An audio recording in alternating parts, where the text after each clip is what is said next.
لو لسه بتكتب السي في على الوورد وخلاص وتعمل شويه جداول وزخارف وحاجات زي كده، يبقى انت بتضيع فرص قبل ما تبدا اصلا. دلوقتي في مواقع قويه جدا بتساعدك انك تكتب فعلا سي في بطريقه احترافيه ومتوافق مع السوق. ولو استخدمتها صح اعتقد بتفرق جدا. ركز معايا كده، يلا ورقه وقلم. اول موقع واشهر موقع طبعا على الاطلاق هو كانفا. كانفا مش بس تصميمات سوشيال ميديا واعلانات وكده، لا، عليه تمبلتس كتير للسي في، جاهزه ومرتبه وسهله التعديل، مناسب للي لسه طبعا في البدايه او عاوز سي في شكله احترافي وبسرعه جدا يعدل على التكست ويظبط الامور ويكستراكت السي في بتاعه ده.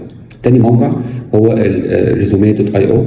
ريزومي دوت اي او من اقوى المواقع طبعا في كتابه السي في، بيمشيك خطوه خطوه، سمري، خبرات، مهارات، يعني بلوكات كده انت بتملاها وتظبطها. وبيساعدك كمان تكتب محتوى صح مش مجرد شكل، وتختار كمان اكتر من تمبلت متوافق مع المعلومات اللي انت دخلتها دي.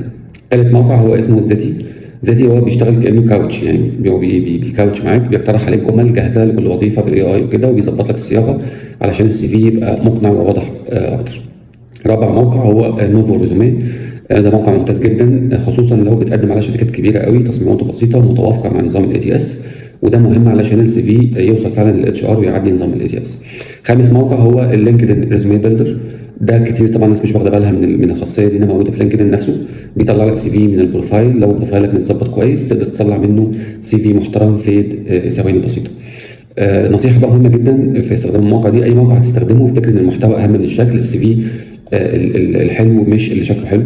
السي في الحلو هو اللي بيقول ان انت بتعرف تعمل ايه بوضوح وبواضح معلوماتك ومهاراتك وكل شيء.